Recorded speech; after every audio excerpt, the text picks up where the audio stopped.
jejum da vitória, chamado de Deus, jejum da vitória, mudando histórias, jejum da vitória, jejum da vitória, jejum da vitória, jejum da vitória.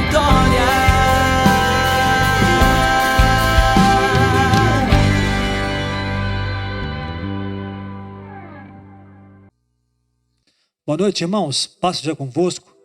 Nesse domingo de primícias, hoje, domingo de missões. Você que está na sua casa aí, feche seus olhos nesse momento. Vamos orar ao Senhor Deus Todo-Poderoso. Senhor, agradecemos o Teu santo nome, Pai. Nesse domingo abençoado, Senhor. Te agradecemos pela Tua mão poderosa, pelo Teu cuidado em nossa vida, casa, família, Senhor. Te agradecemos que nesse tempo de pandemia, Pai, o Senhor tem cuidado, sustentado, nos abençoado, Senhor. No nome de Jesus, Pai, dê-nos um culto abençoado, Senhor. Na Tua presença, enche-nos, Pai. Espírito Santo, fala conosco nessa noite, Senhor. No nome santo de Jesus.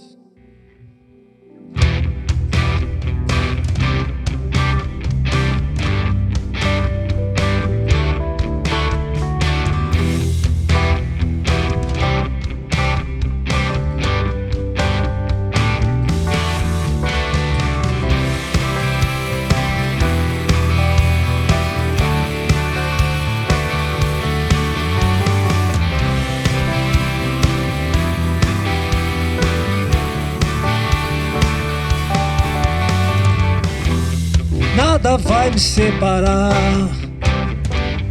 mesmo se eu me abalar, mas Teu amor não falha.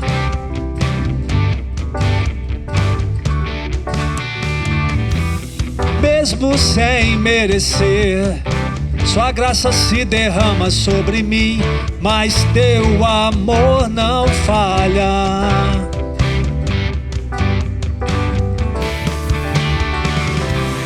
Tu és o mesmo para sempre, Teu amor não muda. Se o choro dura uma noite, a alegria vem pela manhã. Se o mar se enfurecer, eu não tenho que temer, porque eu sei que me amas. Teu amor não falha.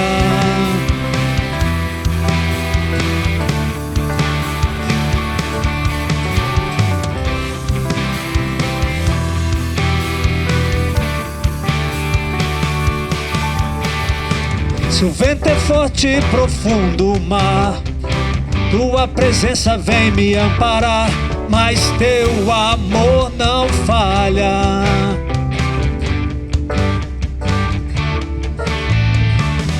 Difícil é o caminhar, nunca pensei que eu fosse alcançar, mas Teu amor não falha.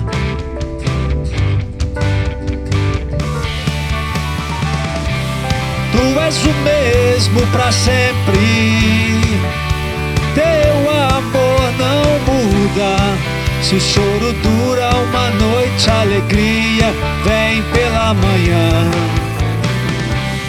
Se o mar se enfurecer, eu não tenho que temer, porque eu sei que me amas. Teu amor não falha.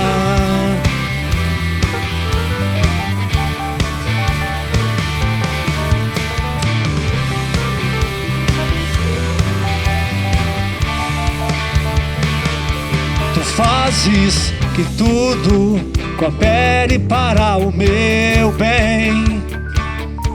Tu fazes que tudo coopere para o meu bem.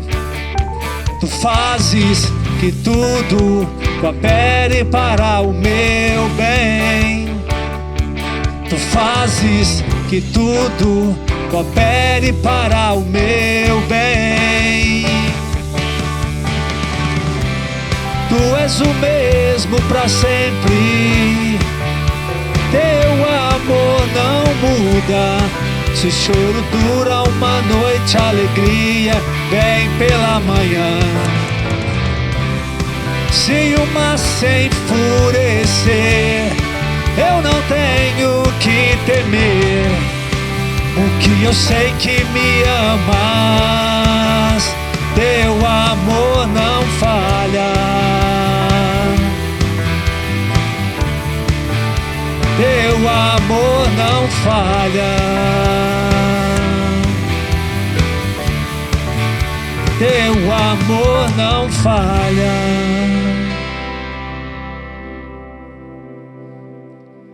Você é bem-vindo aqui. A casa é sua, pode entrar.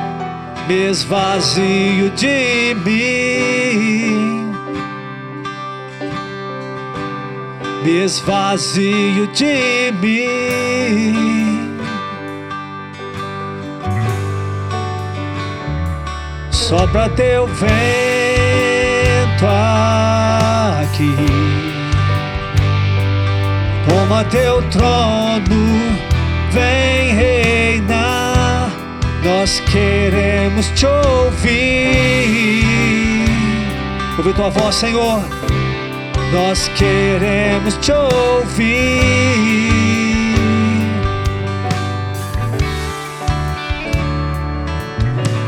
Essa casa é sua casa, nós deixamos ela pra você,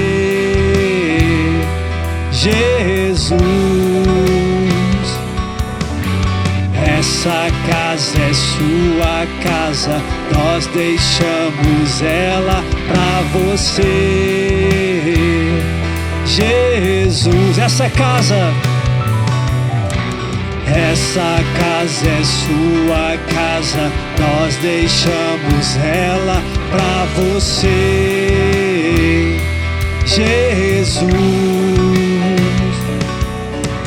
Essa casa é sua casa, nós deixamos ela pra você, Jesus.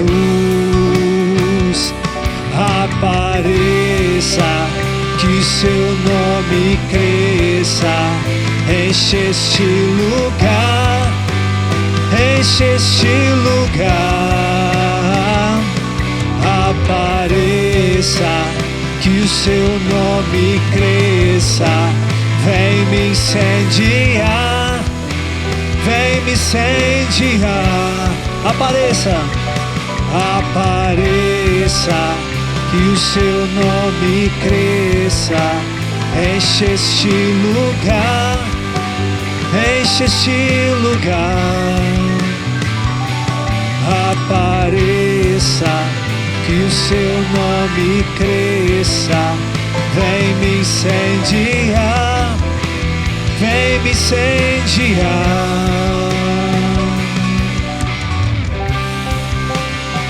Santo é teu nome, Senhor. Bendecido, Senhor. Te exaltamos, Pai, agradecemos teu santo nome, Pai. Essa casa é sua casa, nós deixamos ela pra você, Jesus. Essa casa é sua casa, nós deixamos ela pra você, Jesus. Apareça, apareça, que o seu nome cresça, enche este lugar, enche este lugar. Apareça, que o seu nome cresça, vem me incendiar, vem me incendiar.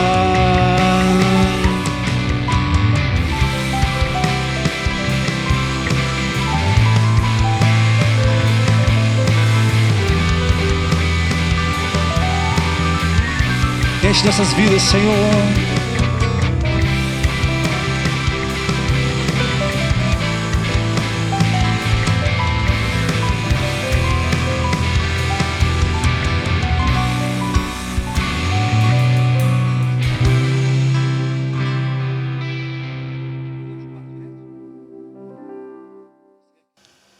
Meus queridos, boa noite, paz seja convosco. Que Deus te abençoe grandemente, aí na sua casa, aí no seu lar, junto com a sua família. Você sabe que nós estamos num culto na presença de Deus, num tempo especial na presença de Deus. Esse momento não é um momento onde você está assistindo ao culto, é um momento que você está participando do culto. Nós estamos juntos na presença de Deus. E eu quero reforçar isso com você, para que nós tenhamos reverência na presença de Deus. Reverência é respeitar a presença de Deus.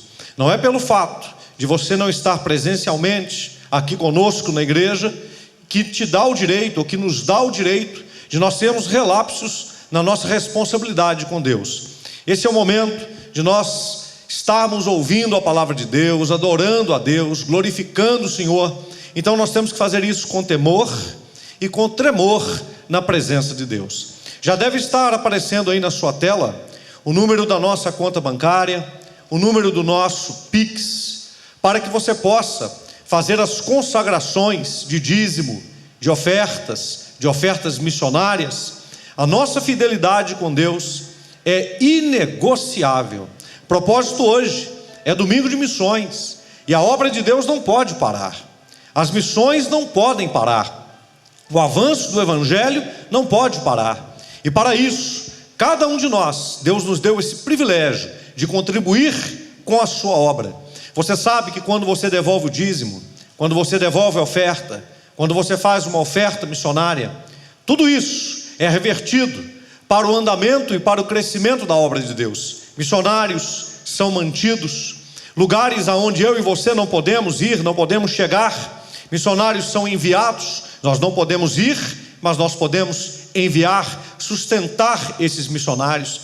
Igrejas são construídas, terrenos são comprados, obras sociais, elas são mantidas. A obra social da igreja do Evangelho Quadrangular, ela é imensa, com ônibus prestando serviço de saúde, com também o ônibus equipado da Casa Margarida, fora a Casa da Provisão, as centenas e milhares de cestas básicas que são doadas todos os meses, todos os anos, para os projetos que nós fazemos para atender a quem tem necessidade. Então esse é um momento muito especial, e eu quero inclusive reforçar e te exortar, você que tiver condições, passe aqui pela igreja. A igreja está aberta das 9 da manhã até as 5 da tarde, de segunda a sexta-feira. Você pode passar por aqui, consagrar também no altar o dízimo, a oferta, ter um tempo de oração, se precisar um aconselhamento pastoral, e também um tempo especial para você estar colocando sua fé, colocando sua confiança, colocando a atuação da sua fé presente diante de Deus. Meus irmãos, nós estamos juntos, todos juntos, num só propósito, e caminhando para a vitória na presença do Senhor, em nome de Jesus. Vamos consagrar agora o dízimo, vamos consagrar agora a oferta missionária. Senhor nosso Deus, nesse momento, Pai, nós demonstramos a nossa fidelidade, a nossa confiança ao Senhor, e nós consagramos a Ti agora os dízimos, as ofertas missionárias, que os Seus filhos devolvem, trazem na Tua casa, na Tua presença, através de um depósito, através de um Pix, não importa, Senhor, que os Seus filhos entregam ao Senhor. E eu peço ao Senhor que a Tua fidelidade, que a Tua bondade, a Tua provisão esteja dentro de cada casa. Meu Deus, que cada membro desta igreja esteja guardado no Senhor, em nome de Jesus. Que não lhes falte nada, que o Senhor Deus multiplique o salário, que o Senhor Deus multiplique a comida, que o Senhor Deus multiplique a provisão na vida dos Teus filhos, assim como aconteceu no deserto, e houve uma multiplicação, uma providência divina. Isso também aconteça no meio dos Teus filhos, na Tua igreja, no poder do nome de Jesus. Nós oramos e Te agradecemos. Amém e amém, Jesus. Graças a Deus. Nós estamos também no período do jejum da vitória, e hoje nós estamos no 14º dia do jejum da vitória. Na quarta-feira que vem, nós vamos entrar novamente à meia-noite com a oração do jejum da vitória, a oração da meia-noite. E na quarta-feira, todos nós estaremos sendo conduzidos pelo pastor Leandro Genaro. Ele vai estar conduzindo o momento da oração do jejum da vitória à meia-noite com todos nós, e nós estaremos enviando para você o link dessa transmissão. Vai ser no canal do YouTube dele, Leandro Genaro, mas nós vamos estar enviando isso daí para você, para que você à meia-noite, na quarta-feira próxima, entre conosco. É a terceira quarta-feira, nós fizemos 3 quartas-feiras, é a terceira quarta-feira na presença de Deus, à meia-noite, em nome de Jesus. Meus irmãos, hoje é domingo de primícias, é domingo de missões. E durante anos, quando nós fazemos o culto de missões e o culto de primícias, nós temos um tema: Deus em primeiro lugar. Enquanto eu estou aqui falando com você essa introdução, vá abrindo a sua Bíblia, embora o texto também vá aparecer para você, em Atos capítulo 11, versículos 27 e versículos 28. Atos 11, 27 e 28.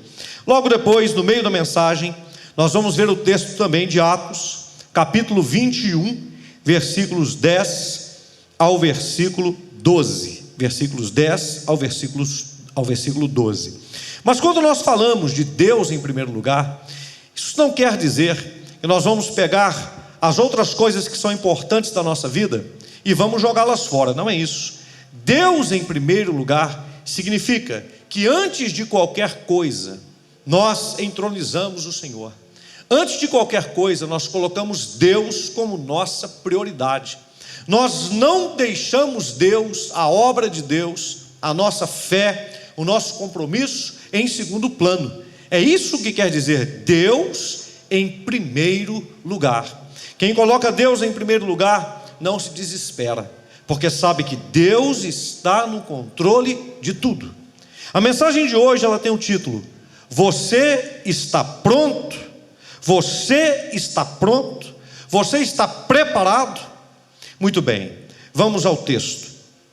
Naqueles dias, desceram profetas de Jerusalém para Antioquia, e levantando-se um deles, por nome Ágapo, dava a entender pelo Espírito que haveria uma grande fome em todo o mundo, e isso aconteceu no tempo de Cláudio César.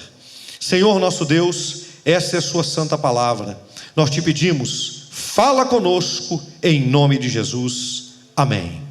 Meus queridos, quando o escritor de Atos, Lucas, doutor Lucas, escreveu esse texto, esta fome já havia acontecido. O doutor Lucas, ele era um médico grego, e ele não andou com o Senhor Jesus, ele não foi um discípulo do Senhor Jesus, mas ele fez uma grande pesquisa sobre como foi a obra de Jesus. Ele era convertido, e então, fazendo essa pesquisa, ele escreveu o texto de Atos, o livro histórico do Novo Testamento, de Atos dos Apóstolos, histórico, porque conta o início da igreja e como é que os apóstolos atuaram.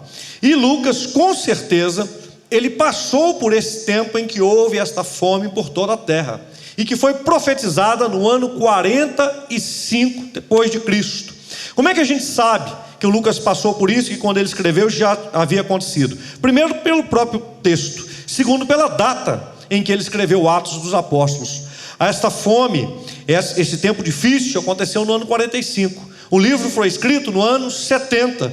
Portanto, já haviam se passado 25 anos que essa fome havia acometido toda a terra. Na verdade, exato, 35, 40, 50, 60, 30, na verdade, 25 anos, exatos, 25 a 30 anos que essa fome havia acontecido. E quando nós ouvimos, essa é a pergunta, quando nós ouvimos uma palavra que vem da parte de Deus, o que é que nós fazemos? Que valor nós damos? No caso de Ágapo, os irmãos se preparavam para aquela fome. E quando aquela fome aconteceu naquele tempo, os cristãos estavam preparados. Você se lembra de quando no Egito, Faraó, ele teve um sonho e ele não sabia decifrar os seus sonhos? e José foi levado até ele, e José então decifrou os sonhos de Faraó, e José disse para ele o que haveria de acontecer da parte de Deus. Ele disse: é Deus quem dá a revelação dos sonhos. E José disse que haveriam 7 anos de muita abastança, mas haveriam 7 anos de fome. E José disse para ele o que deveria ser feito, que no tempo em que haveria abastança, deveriam se construir grandes celeiros no Egito, e ali ser estocado, guardado comida para o tempo da fome.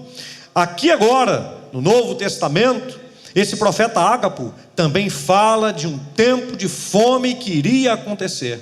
E os cristãos que escutaram esta palavra, eles se prepararam para isso. E nesse tempo, no ano 45, não aconteceu apenas a fome, mas junto com a fome veio também pestes, veio doenças, vieram pestilências. Há quem diga que aconteceu até epidemias nesse tempo dessa fome, no ano 45. Mas os cristãos estavam preparados. O que é que os irmãos de Antioquia fizeram? Se prepararam para este momento, se prepararam para esta prova. E Deus avisou antes que iria acontecer.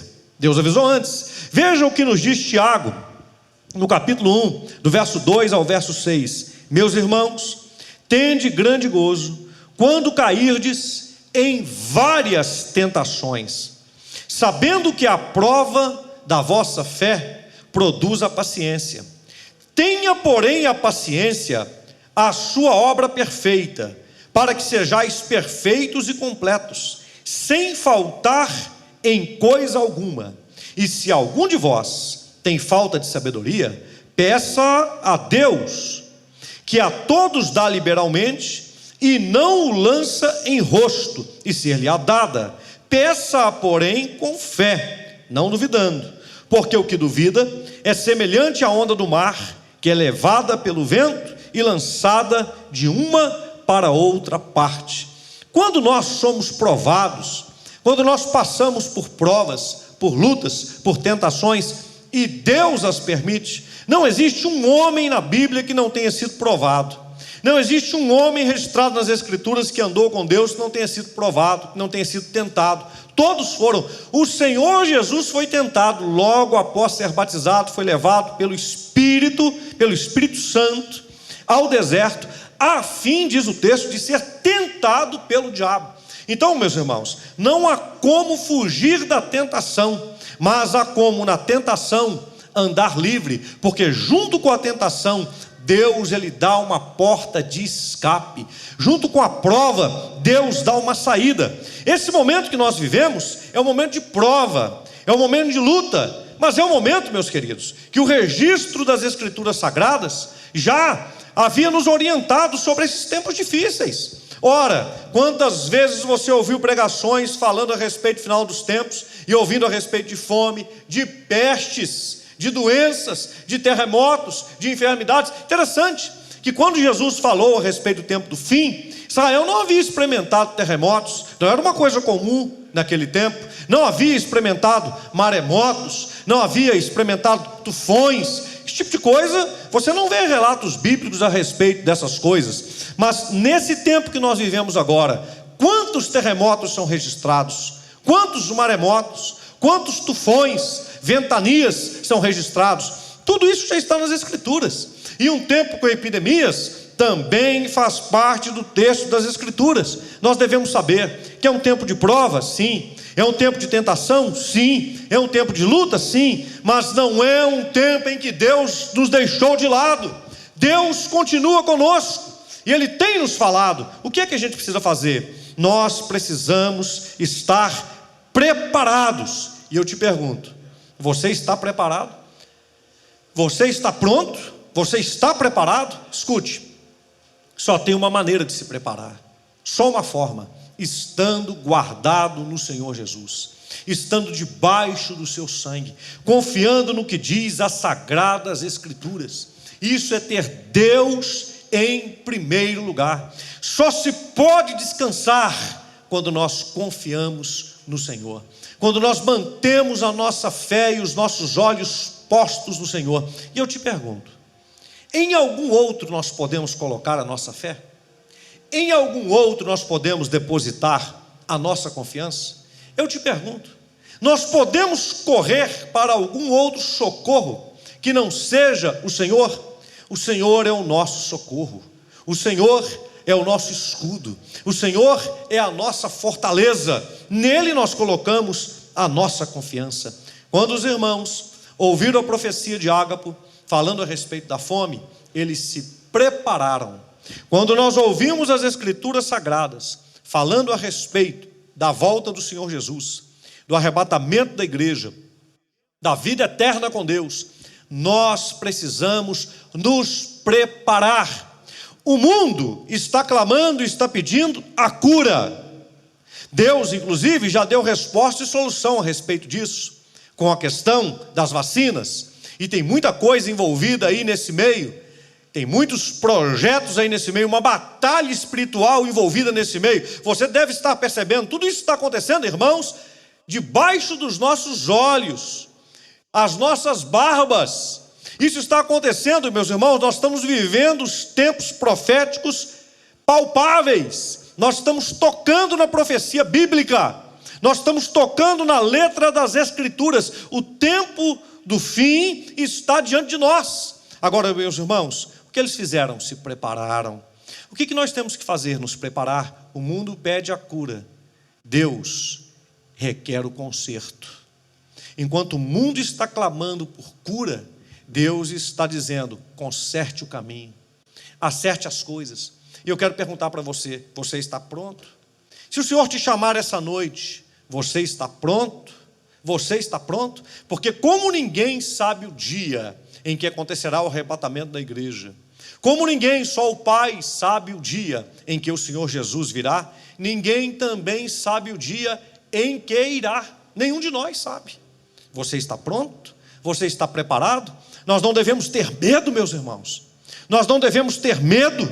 Nós devemos ter fé. Nós precisamos ter confiança, porque Deus está conosco. O nosso destino está guardado em Deus, está selado em Deus. Agora veja bem, o que é que acontece em Atos capítulo 21, do verso 10 ao 12. O mesmo profeta Ágapo, que profetizou a fome, que se cumpriu no ano 45, mesmo profeta, ele vai profetizar de novo. E diz assim: e demorando-nos ali por muitos dias, chegou da Judeia um profeta, por nome Ágapo, e vindo ter conosco, tomou a cinta de Paulo, e ligando-se os seus próprios pés e mãos, disse: isso diz o Espírito Santo, assim ligarão os judeus em Jerusalém o varão de quem é esta cinta, e o entregarão nas mãos dos gentios. E ouvindo nós isso, rogamos-lhe, tanto nós como os que eram daquele lugar, que não subisse a Jerusalém. Esse mesmo profeta Ágabo, ele profetizou, ele tomou o cinto, ele não sabia que era de Paulo, ele disse: o dono desse cinto, de quem é esse cinto? E ele se atou a si mesmo, ele se amarrou a si mesmo, mãos e pés. Ele disse: o dono desse cinto, se for a Jerusalém, será atado, será preso desse jeito. Foi uma profecia. E aí eu te pergunto, o que é que Paulo fez? Eu disse para você que quando nós ouvimos a palavra de Deus, nós precisamos nos preparar. Eu comecei na introdução dizendo que quando nós ouvimos uma palavra que vem de Deus, eu te fiz uma pergunta: o que é que nós fazemos? Que tipo de valor que nós damos? E que nós precisamos nos preparar. E agora? Esta palavra foi dita a respeito de Paulo. Os irmãos ficaram temorizados, e eles rogaram a Paulo que não subisse, que não fosse a Jerusalém, mediante aquela profecia de um profeta que já havia falado de um tempo de fome, de um profeta que já havia falado de um tempo difícil, e que era um profeta. Mas o que Paulo fez? Veja o versículo 13, do mesmo capítulo 21 de Atos. Mas Paulo respondeu: que fazeis vós, chorando e magoando-me o coração? Porque quando os discípulos escutaram aquilo, quando os que estavam ali ouviram aquilo, eles começaram a chorar e a se entristecer. E Paulo disse: vocês estão magoando o meu coração, chorando. Por que estão fazendo isso? Aí ele diz assim: porque eu estou pronto, não só para ser ligado, ou seja, para ser preso, mas ainda a morrer em Jerusalém pelo nome do Senhor Jesus. Olha a resposta de Paulo. Ele diz: porque eu estou pronto. Eu te pergunto mais uma vez, meu irmão, você está pronto? Você está preparado? Paulo estava pronto. Ele disse para eles: não fiquem chorando, não fiquem tristes, vocês estão magoando o meu coração. Eu estou pronto, não só para ser amarrado, preso, mas se for preciso, para morrer em Jerusalém, por causa do Senhor. Olhe, é por isso que ali em Jerusalém, Paulo vai ser preso. E ali em Jerusalém é feito um concubinato. Eles se preparam para matar Paulo. Inclusive, alguns deles promulgaram um jejum e disseram assim: enquanto nós não matarmos Paulo, nós não vamos comer nada. E ali em Jerusalém, quando Paulo estava preso, na fortaleza, o Senhor Jesus lhe apareceu e disse para ele: Paulo, anima-te, porque te importa dar testemunho meu em Roma. Eu sou com você, eu estou contigo. O Senhor Jesus disse para ele, porque ele estava disposto a morrer em Jerusalém: não é aqui que você vai morrer, você vai testemunhar a meu respeito em Roma. Mas o que importa, meus irmãos, é que Paulo estava pronto. Cada um dos discípulos de Jesus estava pronto para testemunhar, para pregar, para fazer a obra de Deus, para depender do Senhor. Cada um dos discípulos do Senhor Jesus foi fazer isso. Diz a palavra de Deus em Marcos, no capítulo 16, que quando eles obedeceram, o Senhor ia com eles e confirmava a palavra que eles pregavam com poder, com sinais, com maravilhas, com prodígios. Eu te pergunto, meu irmão, você está pronto? Tem gente perguntando: por que é que Deus está permitindo tudo isso? E eu me lembrei que naquela data fatídica de 11 de setembro, nos Estados Unidos, quando aqueles aviões se arremeteram contra as torres gêmeas e aconteceu aquela catástrofe, aquela destruição, e aquelas torres imponentes que eram uma demonstração de poder, que era uma demonstração de força, quando aquelas torres caíram e vieram aquelas imagens para o mundo inteiro, falando daquela tragédia, daquele fato acontecido, foi uma comoção mundial, algo muito triste. E um determinado canal de televisão, a filha de Billy Graham, Anne Graham, estava sendo entrevistada no Early Show por Jane Clayson. E esta repórter, entrevistadora, perguntou para ela: como é que Deus teria permitido algo horroroso assim acontecer no dia 11 de setembro? E a Anne Graham, filha do Billy Graham, deu uma resposta profunda e sábia. Eu vou ler para você.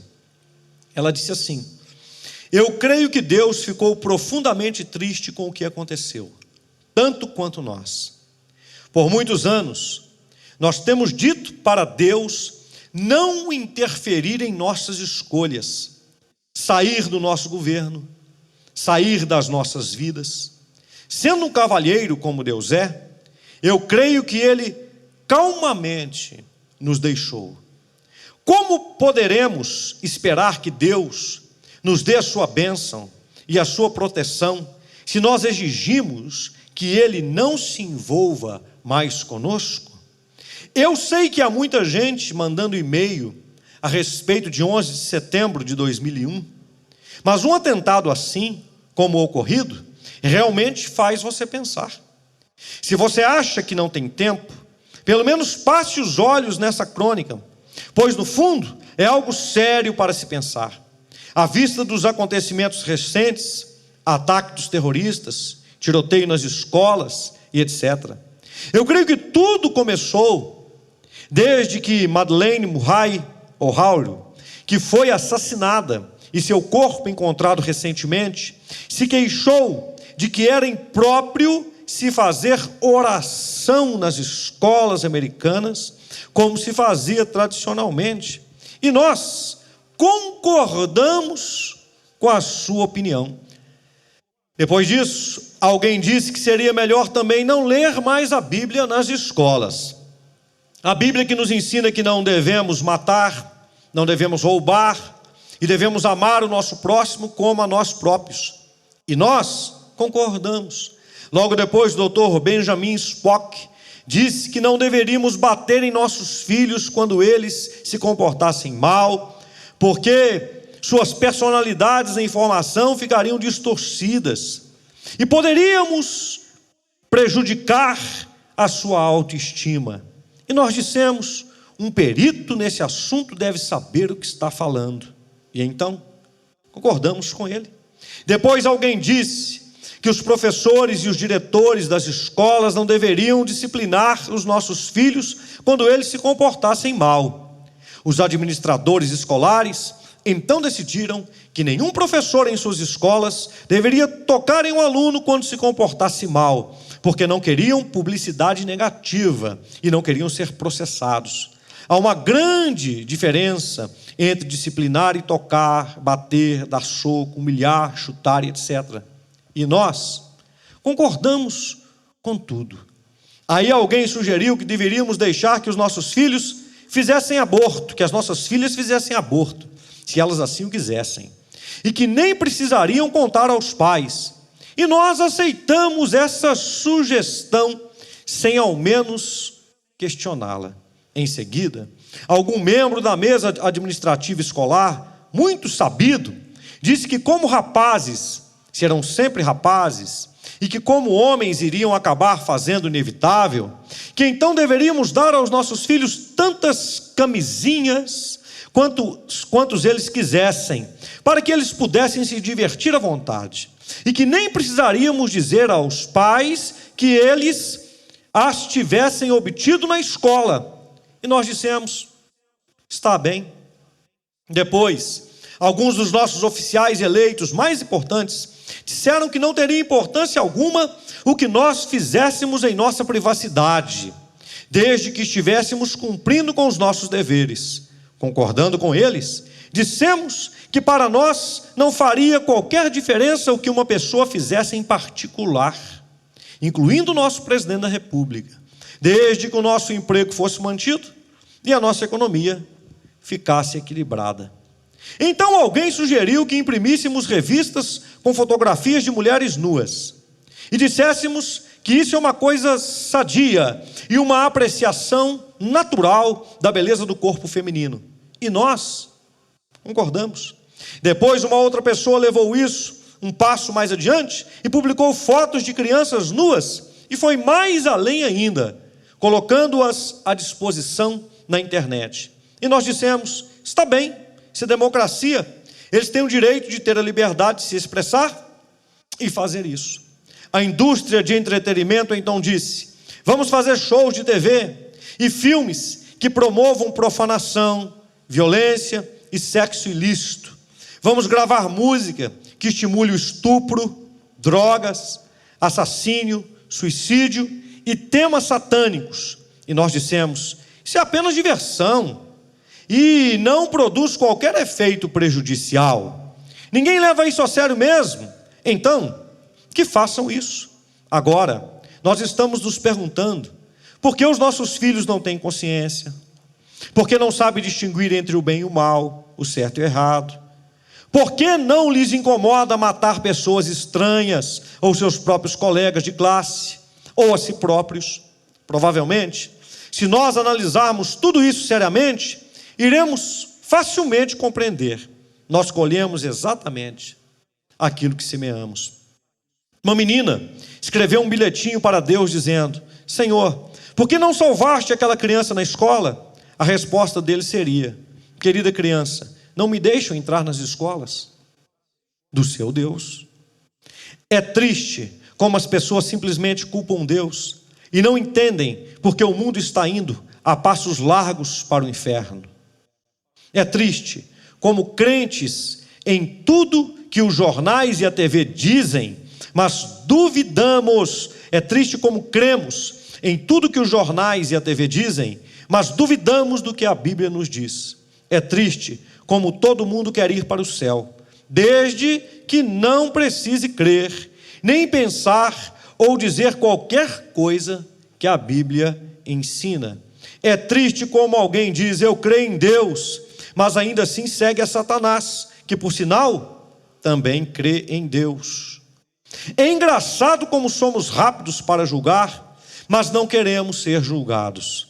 Como podemos enviar centenas de piadas pelo e-mail e elas se espalham como fogo, mas quando tentamos enviar algum e-mail a respeito de Deus, as pessoas têm medo de compartilhar e reenviá-lo a outros. É triste como ver material imoral, obsceno e vulgar corre livremente na internet. Mas uma discussão pública a respeito de Deus é suprimida rapidamente na escola e no trabalho. É triste ver como as pessoas ficam inflamadas a respeito de Cristo no domingo, mas depois se transformam em cristãos invisíveis pelo resto da semana. Você está achando graça? Você mesmo pode não querer reenviar esta mensagem a muitos das suas listas de endereços, porque você não tem certeza a respeito de como a receberão, ou do que pensarão a seu respeito por lhes ter enviado, não é verdade? Engraçado é que nós nos preocupamos mais com o que as outras pessoas pensam a nosso respeito do que com o que Deus pensa. Essa resposta de Anne Graham, ela serve para o que nós vivemos hoje. Irmãos, o mundo tem afastado Deus, a sociedade tem afastado Deus das casas legislativas, dos supremos tribunais, das assembleias. O mundo tem afastado Deus dos plenários, das presidências da República, do parlamentarismo. O mundo tem afastado Deus das situações de política. O mundo tem tirado Deus de cena. Nós não queremos Deus, nós não queremos a Bíblia, nós não queremos Deus na escola, nós não queremos misturar religião com escola, com ensinamento, nós não queremos Deus na TV. O mundo tem feito a sua escolha, irmãos. O mundo tem escolhido o espírito da morte, a doença, as falcatruas, o engano, o assassinato. Todos os dias está acontecendo isso. Irmãos, o mundo tem escolhido Mamon, o dinheiro. O mundo tem excluído Deus da sua história.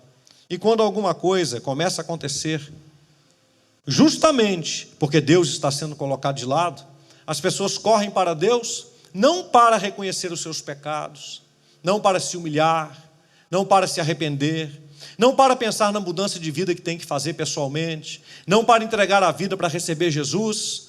Não. As pessoas começam a questionar Deus e perguntar para Ele: e aí? Você, dizem até assim, você não vai fazer nada? Se você existisse, você não deixaria isso daí acontecer. O mundo quer cobrar de Deus que Deus faça o que Ele espera que seja feito. Mas o mundo não quer se voltar para Deus e se entregar. Concluindo, Deus tem nos falado. Qual o propósito? Nos preparar para o que virá. Irmãos, eu quero te dizer que o que está acontecendo agora é só a ponta do iceberg. Eu não estou sendo negativista não, tá? É sério. Nós devemos nos preparar. O sistema do mundo, preste atenção, está apenas fazendo um teste para saber como é que as massas vão responder. Isso é só um teste. Como é que a igreja vai responder a isso tudo? Será que a igreja vai continuar sendo fiel se os irmãos não puderem se congregar presencialmente? Será? Será que a igreja sobrevive a isso? Será que as pessoas vão continuar lendo a Bíblia? Será que as pessoas vão continuar orando? Será que elas vão continuar jejuando? Será que elas vão escutar a voz dos pastores, dos profetas, se não se reunirem presencialmente? O mundo, o sistema do mundo, está simplesmente fazendo um teste. Esse é o sistema do anticristo.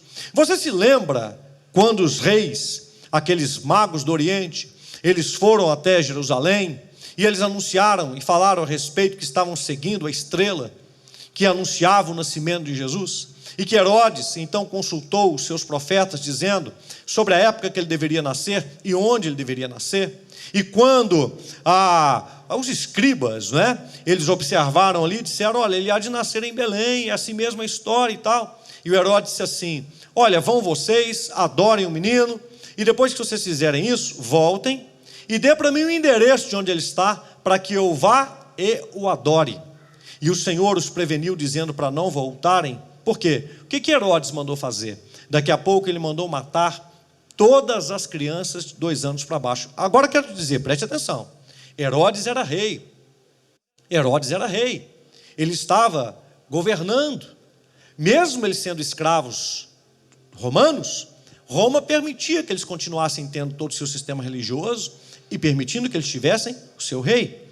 E quando, veja bem, os judeus esperavam pelo Messias, é uma profecia bíblica, Como é que um rei que é judeu, como é que um rei que aguarda o Messias, como é que um rei que espera pelo Messias, ou pelo menos deveria, alguém que vem do trono de Davi, pode mandar matar o Messias quando ele nasce? Pois foi isso que Herodes fez. Então você observa que o sistema do mundo, o espírito do anticristo, ele está operando, meus irmãos, desde sempre, desde o início. Esse espírito que é contra Deus, ele está operando. E o que ele quer fazer? Sempre colocar a palavra de Deus em xeque. O sistema do mundo, o anticristo, quer matar Cristo em você. O sistema do mundo quer matar a sua fé. O sistema do mundo, o anticristo, quer destruir a sua fé. Lembra de Jesus no sermão profético, quando ele disse que no final dos tempos, se possível fosse, até os santos seriam enganados. Haveria um investimento para poder enganar até os eleitos. Então, meu irmão, não se engane. Nós estamos passando por uma prova, por um teste, mas que ainda é a ponta. Não é o pior, é a ponta. Mas esse teste é para o seguinte: você está pronto? Paulo, quando foi colocado que iria ser atado, preso, se fosse para Jerusalém, ele disse: eu estou não apenas pronto para ser amarrado, preso, como estou pronto para morrer, se for preciso. Irmãos, nossos olhos precisam estar abertos. Veja o que diz Zacarias, capítulo 1, versículo 3 e versículo 4. Portanto, diz-lhes: assim diz o Senhor dos Exércitos, tornai para mim, diz o Senhor dos Exércitos, e eu tornarei para vós, diz o Senhor dos Exércitos, e não sejais como os vossos pais, aos quais clamavam os primeiros profetas, dizendo: assim diz o Senhor dos Exércitos, convertei-vos agora dos vossos maus caminhos e das vossas más obras. Mas não ouviram, nem me escutaram, diz o Senhor. Sabe o que significa o nome Zacarias? Significa lembrança, memória do Senhor. O nome Zacarias significa Deus se lembrou. Ele foi um dos profetas pós-exílio do Antigo Testamento. E veja o que ele está dizendo, por parte do Senhor, e o Senhor assinando como Senhor dos Exércitos: tornai para mim, não sejam como os vossos pais, que foi dito para eles: convertei-vos agora dos vossos maus caminhos e das vossas más obras. Mas eles não ouviram e nem me escutaram, diz o Senhor. Eu te pergunto, meu irmão, você está preparado? Você está pronto? Você está escutando a voz de Deus hoje? Você está disposto a permanecer fiel, mesmo se você for atado, amarrado, preso, mesmo se você for levado para a morte em declínio de negar a Jesus? Você está preparado, meu irmão? É disso que nós estamos falando, é disso que nós estamos dizendo. Quando começou esse ano, eu disse para você que Deus havia plantado, colocado no meu coração, de pregar para você na temática desse ano, sobre estar pronto, estar preparado, sobre ser uma igreja pronta para servir a Deus, e para, no arrebatamento, ou na partida, nós vivemos a eternidade com Deus. E nesse domingo de primícias, eu quero perguntar isso para você: você está preparado? Então lembre-se, o que os irmãos fizeram a despeito da profecia de Ágapo? Se prepararam, a fome veio, e eles passaram pela fome, passaram pela peste, passaram pelas dificuldades. Deus não os livrou de outras situações, mas eles estavam preparados. Quando Ágapo profetizou segunda vez a respeito de Paulo, Paulo não teve medo. Paulo disse: eu estou pronto, eu estou preparado. E ainda tem pessoas perguntando: por que Deus não faz alguma coisa? Por que Deus não age? Por que Deus está permitindo tudo isso? Nós te respondemos isso hoje. Porque os homens tiraram Deus da sociedade, dos governos, das escolas, das instituições. Deus não é bem-vindo nas escolas, nas instituições. O que é isso? Deus está falando conosco. Se voltem para mim, se convertam. É uma chamada de Deus. É tempo de buscar ao Senhor. Feche os seus olhos agora. Vamos orar em nome de Jesus. Querido Pai Celestial, nesse momento santo, meu Deus, eu te apresento a vida de cada família, a vida de cada irmão que me escuta nesta noite, neste culto, Pai. E nós te buscamos, Senhor, porque é tempo de estarmos, meu Deus, preparados. Meu Deus, nós não podemos ficar eufóricos quando ouvimos a sua palavra, nos sentir animados ali naquele momento e depois nos esquecermos do Senhor durante toda a semana. Nós não podemos, meu Deus, ficar emocionados ouvindo a tua voz, mas depois nos esquecemos de obedecer, nos esquecer de praticar o que diz a sua palavra. Não, meu Deus, nós precisamos levar para dentro da nossa casa, para dentro do nosso lar, para o nosso trabalho, para o nosso dia a dia, a presença do Senhor. E, meu Deus, o Senhor está nos dando um tempo para refletir, para pensar, para colocar as coisas no lugar, para arrumar os nossos armários, as nossas gavetas, os nossos guarda-roupas, para arrumar a nossa despensa espiritual, para estarmos prontos, preparados. O mundo precisa de homens, mulheres, rapazes, moças, adolescentes. O mundo precisa de gente que não teme nada a não ser o Senhor. O mundo precisa de gente corajosa, destemida, que vai falar do amor de Deus, que vai orar, que vai anunciar a palavra da salvação, que vai ser porta de esperança nos momentos de grande dificuldade, que vai ser alento. O mundo precisa de cristãos, Senhor, de gente profética, de gente que acredita no seu poder. Eu te peço, meu Deus, fortaleça esta igreja. Cada irmão que me escuta agora, fortaleça cada um deles, e que cada um deles, meu Deus, esteja pronto, esteja preparado, em o nome do Senhor Jesus. Cada um esteja pronto, esteja preparado para viver de modo que agrade ao Senhor. Em nome de Jesus, nós oramos e te agradecemos. Amém. Que Deus te abençoe grandemente no poder que há no nome de Jesus. Esteja pronto, esteja preparado. Quarta-feira próxima agora, nós estaremos no segundo elo desta campanha poderosa, realizando os sonhos de Deus. Estaremos aqui pregando a palavra de Deus. Você deve estar pronto para estar conosco, empenhado em ouvir e praticar a palavra de Deus em nome de Jesus. Continuamos essa semana com o jejum da vitória, né? Estamos no 14º dia. Daqui uma semana nós terminamos 21 dias de jejum da vitória.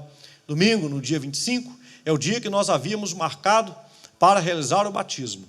Eu não sei se nós vamos conseguir realizar o batismo da forma que nós pensamos ou pensávamos que poderíamos fazer.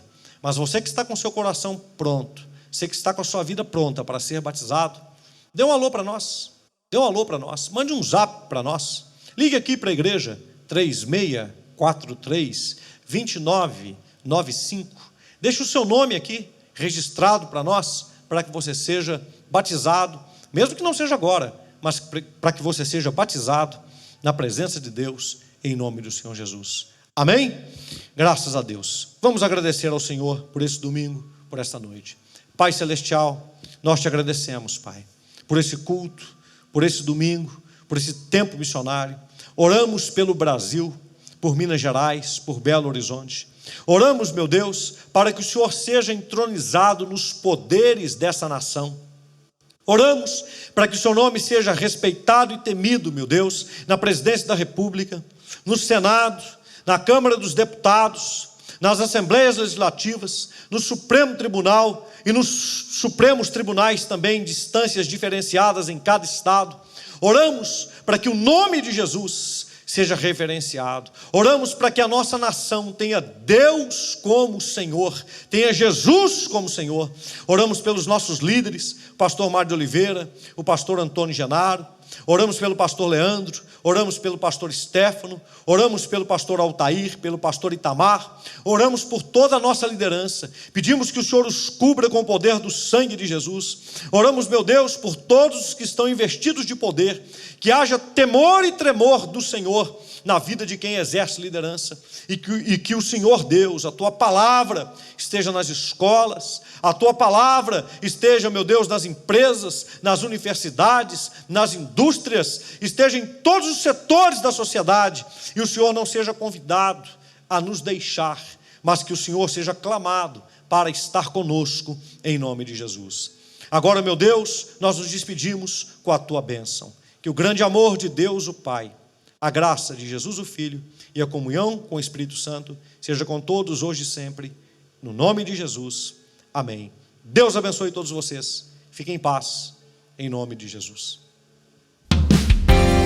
É tempo de andarmos na mesma direção.